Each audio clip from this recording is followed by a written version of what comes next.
Continuando el ciclo de ponencia, en esta oportunidad vamos a hablar un poco sobre el decúbito prono en COVID, aspectos teóricos y prácticos. Mi nombre es Génesis Canelón, especialista en cuidado en pacientes en estado crítico, miembro del equipo UCI COVID de la Policlínica Santa Fe. Como introducción tenemos que la pandemia por COVID ha provocado un aumento sustancial en el número de pacientes ingresados a centros asistenciales por insuficiencia respiratoria aguda. La mayoría de estos pacientes requieren soporte ventilatorio no invasivo.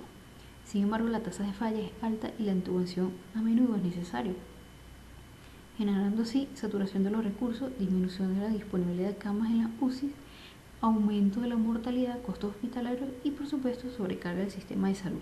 Un breve recuento histórico que tenemos que el primer estudio conocido sobre el decúbito prono en síndrome de estrés respiratorio agudo data de 1976, donde se realizó en una población pediátrica y el equipo que estuvo encargado fue de Luciano Gattinoni y colaboradores. Dicho estudio cambió completamente la visión del pulmón en el síndrome de estrés respiratorio agudo y llevó al actual concepto del pulmón pequeño no rígido. En los años siguientes, Peel y Brown observaron un aumento inicial de la presión arterial de oxígeno y reportando además un mejor drenaje de secreciones que le permitió reducir la fibrosis. Esta mejoría en la oxigenación se debió a diferentes mecanismos, fundamentalmente a una disminución de las presiones sobre las regiones dorsales del pulmón, que de este modo, con el mismo nivel de presión alveolar, se lograría una mejor redistribución del volumen de gas en el pulmón y mejoraría significativamente la relación ventilo-profundo. A pesar de los pequeños éxitos iniciales, el decúbito prono se olvidó por una década, ya que un paciente en prono conlleva ciertos riesgos y contraindicaciones. Años más tarde, otros investigadores postularon que podía haber diferencias en la patología de los pacientes que responden al decúbito prono y los que no. Luego del revuelo de esta pandemia por coronavirus, otros investigadores, si no incluso los mismos, como fue Luciano Gattinoni y colaboradores, realizaron un estudio observacional sobre pacientes ingresados en la unidad de cuidado intensivo y servicio de emergencia en un hospital de Italia, donde ellos describieron diferentes tratamientos para diferentes fenotipos con pacientes con neumonía por COVID. Un estudio que se llevó a cabo y fue publicado en marzo del año pasado, donde que a pesar de las recomendaciones del comité de la campaña Sobreviviendo a la Sepsis, impresionó una falta de uniformidad que a ellos les interesó mucho y creyeron que era un factor fundamental para los diferentes fenotipos que ellos describieron en el estudio, y que la interacción de diferentes factores como lo es la gravedad, la respuesta inmune, las comorbilidades, la capacidad de respuesta ventilatoria del paciente a la hipoxemia, tiempo entre el inicio de la enfermedad e ingreso al hospital, eran factores fundamentales que explicaban hipotéticamente la uniformidad de la patología en diversos. Entre los fenotipos que ellos describieron se encuentra el fenotipo LONG o fenotipo L, donde se caracterizaba una baja elastania, una baja relación ventilo-perfusión, un bajo peso pulmonar y una baja capacidad de reclutamiento pulmonar, que básicamente ellos interpretaban que este tipo de pacientes tenían dos caminos. Uno era la recuperación clínica en base a la terapéutica aplicada, o la otra pasaba una transición de fenotipo L a fenotipo H, que era comúnmente se encontraba en síndrome de estrés respiratorio ya severo, que se caracterizaba por una alta elastania, una alta relación ventilo-perfusión, un alto peso pulmonar y, por supuesto, una alta capacidad de reclutamiento pulmonar, no especificando que era alveolar por flujo alveolar, sino por aumento del edema intersticial, inclusive por líquidos dentro del alveolo. Otras consideraciones que debemos tener en cuenta en este tipo de fenómenos que estos investigadores describieron es unos factores anatomofisiológicos que todo paciente tiene. Entre ellos está la configuración de la caja torácica, el ensanchamiento o no del mediastino, y por supuesto el peso tanto pulmonar como del corazón, y que estos se encontraban estrechamente relacionados para la distensibilidad y la distribución alveolar. En este caso, por ejemplo, vemos en esta imagen una tomografía computarizada que se realizó a un paciente estando en decúbito supino, donde se encuentra un porcentaje de mayor reclutamiento, inclusive por encima de 38%. pero en comparación la tomografía realizada con un paciente en decúbito prono, la distribución y el reclutamiento alveolar fue por encima incluso de 60% por mismas limitaciones anatomofisiológicas que no están cuando el paciente está en prono y que sustancialmente es uno de los principios fundamentales de esta herramienta, como es el decúbito prono. Otros aspectos también a tener en consideración para el decúbito prono son las zonas de Webs, donde la zona 1, que es la zona más alta del pulmón, es donde se observa mejor ventilación que perfusión, y la zona media es una zona mayormente balanceada, que en la zona 1 y la zona 2 es donde mayor provecho tiene la posición decúbito prono y realiza mejores beneficios desde el punto de vista clínico para el paciente. Y por el contrario, la zona 3, que sería la zona más basal del corazón, es una zona muy dependiente y que mayormente se ve influenciada cuando el paciente se encuentra en decúbito supino, que es donde se encuentra mayor profundidad que ventilado. Ahora bien, en esta oportunidad vamos a hacer una revisión sobre la evidencia científica un poco más actualizada. Específicamente el 20 de este mes se llevó a cabo una publicación en la revista Lance sobre un estudio, un metaanálisis randomizado controlado multinacional, donde se llevó a cabo la búsqueda de los beneficios de la pronación a los pacientes conscientes con patología COVID y hipoxemia aguda. Un estudio que se realizó a cabo tanto en Europa como América Latina, donde se recolectaron 5 estudios de corte retrospectivo desde abril del año 2020 a enero de este año, donde se estudiaron 1.126 pacientes durante 28 días, con un máximo de 8 horas en decúbito prono diaria y un mínimo de 3. En la interpretación del análisis de los datos, diversas variantes se evaluaron en el estudio. Entre ellas el índice de ROX, que ella nos evalúa de cómo está teniendo eficacia o está fracasando el sistema de alto flujo por canula nasal. En este caso el punto corte del índice de ROX es de 3.8. Podemos ver que en la primera gráfica todos estuvieron por encima del valor corte, inclusive con valores muy buenos. Pero en la primera media hora, incluso una hora durante el decúbito prono, la mejoría fue significativa y mucho más elevada desde que, en comparación a cómo el índice estuvo desde que inició el paciente. Inclusive el índice de ROX se mantuvo elevado media hora, inclusive una hora después del retorno de la posición supino. En la otra gráfica, donde se evalúa la SAFI a través del tiempo, observamos que en la primera hora antes de la colocación de prono, los pacientes tuvieron una SAFI por debajo de 150 y que mientras los minutos pasaban por encima de la hora, incluso a la media hora de la colocación de prono, la SAFI incrementó sustancialmente, a pesar de que luego de haberlo colocado a los pacientes en decúbito supino, disminuía la SAFI, pero aún así se mantuvo por encima de los 150.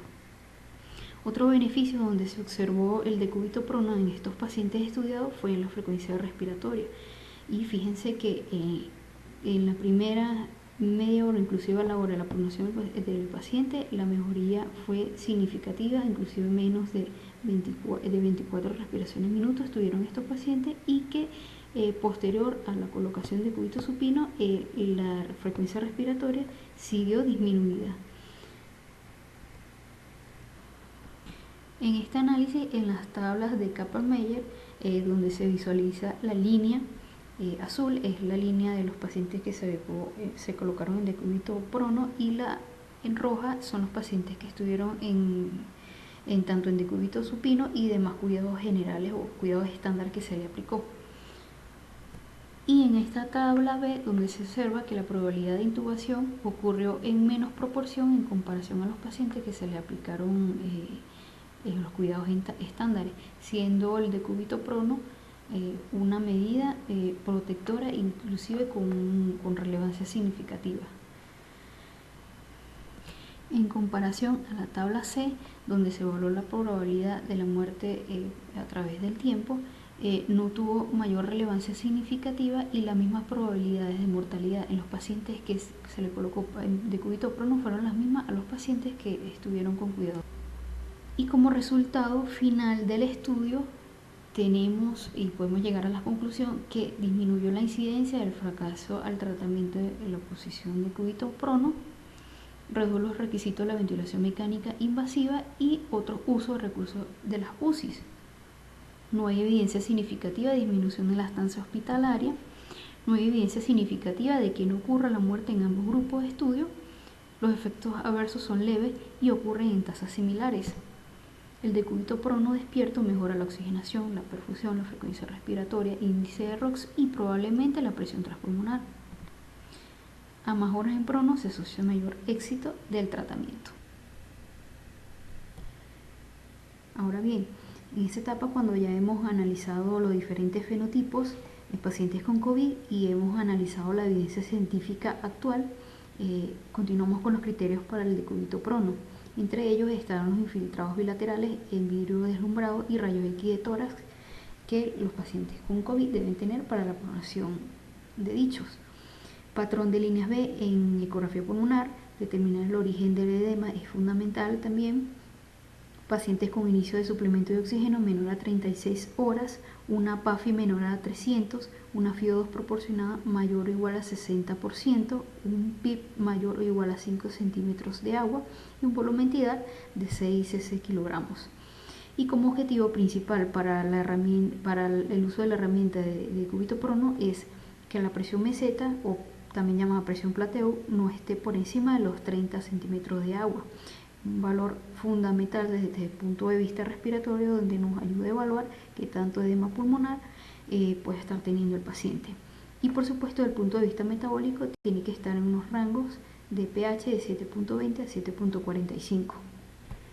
Entre los criterios que debemos tener en cuenta para interrumpir el decúbito prono tenemos un paciente desorientado o no colaborador, un paciente que se extuba o realiza una extubación no programada, que haya un desplazamiento, obstrucción del tubo endotraqueal, hemóptisis, desaturación por debajo de 85% durante 2 horas, parada cardiorrespiratoria, frecuencia cardíaca por debajo de 45, inestabilidad hemodinámica, aumento de la PIA por encima de 23, no tomamos como punto de corte 20, ya que en la literatura refiere que en el decúbito prono los pacientes pueden aumentar la PIA entre 1 a 3 milímetros de mercurio. Por ende, en esta oportunidad se va a tomar el punto corte de 23. Y pacientes no respondedores, que son todos aquellos pacientes que pasado las 2 horas de la pronación no sube más del 20% de la presión arterial de oxígeno inicial o que aumente el CO2.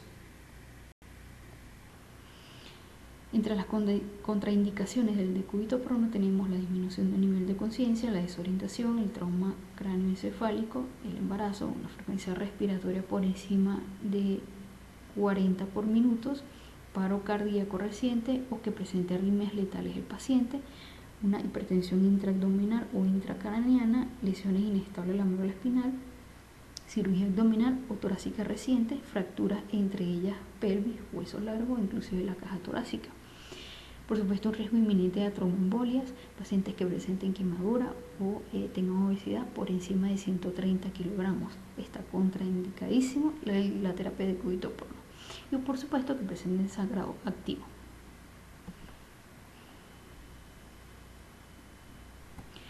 Una flashcard bastante interesante que encontré en la página web de cuidados críticos de Northampton es las 5 P valiosas en los pacientes que se van a pronar. Entre esas 5 tenemos la primera, que sería la preparación, 6 almohadas como mínimo, protección ocular, desconectar al paciente del monitor, tener preparado el equipo para intubación y psicotrópicos también, tener 1 hora sin alimentar al paciente, desconectar todas las infusiones introductores, aspiración de hileras minutos antes de la pronación y por supuesto los participantes deben ser como mínimo 5 y específicamente o requiriendo que sean el mismo equipo multidisciplinario que esté teniendo el paciente. La segunda P sería el plan. El líder por lo general es el médico que esté de guardia o el intensivista que esté a la cabeza del paciente, o inclusive la enfermera que esté en cuidados intermedios o en la sala de pacientes con COVID. El conocimiento es fundamental, que todos tengan o sepan cuáles son los giros, cuál es la dirección y quién va a ser y las funciones de cada quien. La dirección es un poco subjetiva también. Si el paciente se encontrara en ventilado, debe ser el lado contralateral en que se encuentra el ventilador. El número de giros por lo general son 3. El número de giros o movimientos. Un primer movimiento sería el desplazamiento a uno de los laterales o uno de los límites de la cama, que como ya dijimos bien, que es al lado contrario del ventilador o de la toma de oxígeno. El segundo giro sería, o el segundo movimiento sería la lateralización del paciente, y el tercero ya sería la pronación del paciente.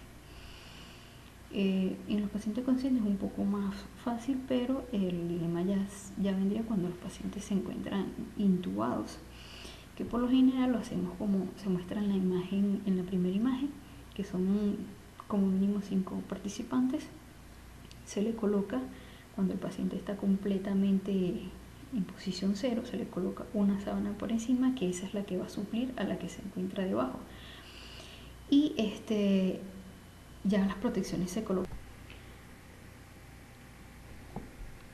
La tercera P que debemos tener en consideración es performance, que es donde vamos a corroborar que el paciente permanezca o siga intubado y ventilado. Posterior al mismo, debemos colocar los electrodos descartables en la espalda del paciente y conectarlos al monitor. Y el reinicio de las infusiones debe hacerse en ese momento.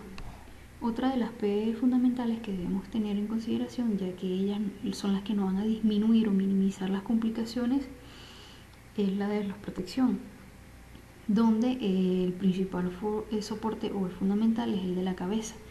El ideal sería el que se encuentra en la imagen 2, donde nos va a garantizar que la cabeza quede firme de medio lado, que preserve la curvatura fisiológica cervical del paciente, que nos proporcione una mejor visualización del rostro del paciente y de las mucosas, y que por supuesto no choque con el tubo endotraqueal ni las tubuladuras del paciente.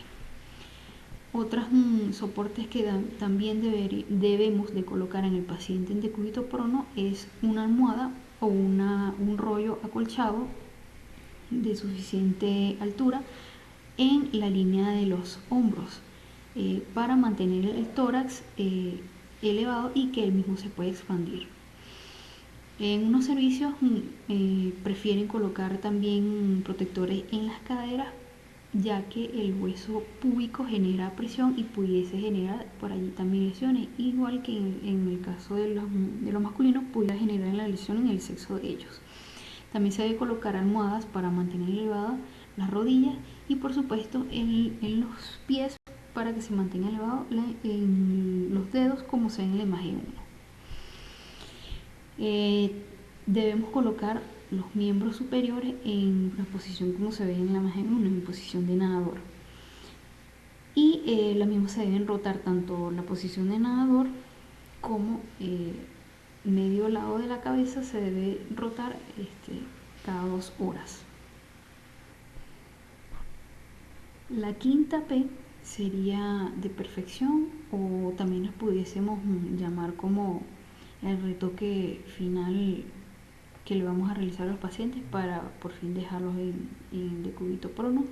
Sería garantizar la expansión abdominal y torácica, visualizando y vigilando de que el soporte en la línea de los hombros quede adecuadamente para que se genere una adecuada expansión, que los dedos del pie queden fuera de la cama, en la posición de tubos y catéteres estén libres de torcedura, y una adecuada posición de la cabeza sobre el anillo o el halo que anteriormente les comenté. Entre las consideraciones generales tenemos que se debe reiniciar el decúbito prono evaluando siempre sus riesgos-beneficios. Los cambios deben ser cada 2 horas, sobre todo en miembros superiores y cabeza. Optimizar la sedación y relajación es fundamental. Mantener un paciente en sedación profunda o muy profunda es necesario. Y entre las complicaciones generales del decúbito prono tenemos las úlceras por presión, la extubación, obstrucción del tubo, neumonía asociada a la ventilación mecánica o asociada al cuidado de la salud o desplazamiento de los catéteres, inclusive intolerancia a la nutrición enteral. Esta última cabe destacar que la podemos prevenir mediante la administración de procinético antes y durante la pronación del paciente. Y por supuesto colocar una sonda nasoyeyunal para evitar demás complicaciones. Y ya para culminar la ponencia, tenemos como conclusiones generales que se debe iniciar la pronación tan pronto cumpla los criterios del paciente. El paciente mínimo debe estar en decúbito prono 2 horas y como máximo 18 horas en el caso de pacientes conscientes. Los pacientes que se encuentran inconscientes con síndrome de estrés respiratorio agudo pueden durar hasta 72 horas en decúbito prono. Y no debemos olvidar que la mejoría clínica estará dada tanto por la desviación del flujo sanguíneo como el ventilatorio y por supuesto el reclutamiento olvidar. Y por último, no debemos olvidar que la mortalidad de los pacientes que se someten al decúbito prono puede disminuir de un 11 a un 20%. Y a todos ustedes muchas gracias, esperando que la ponencia haya sido de su provecho y agrado.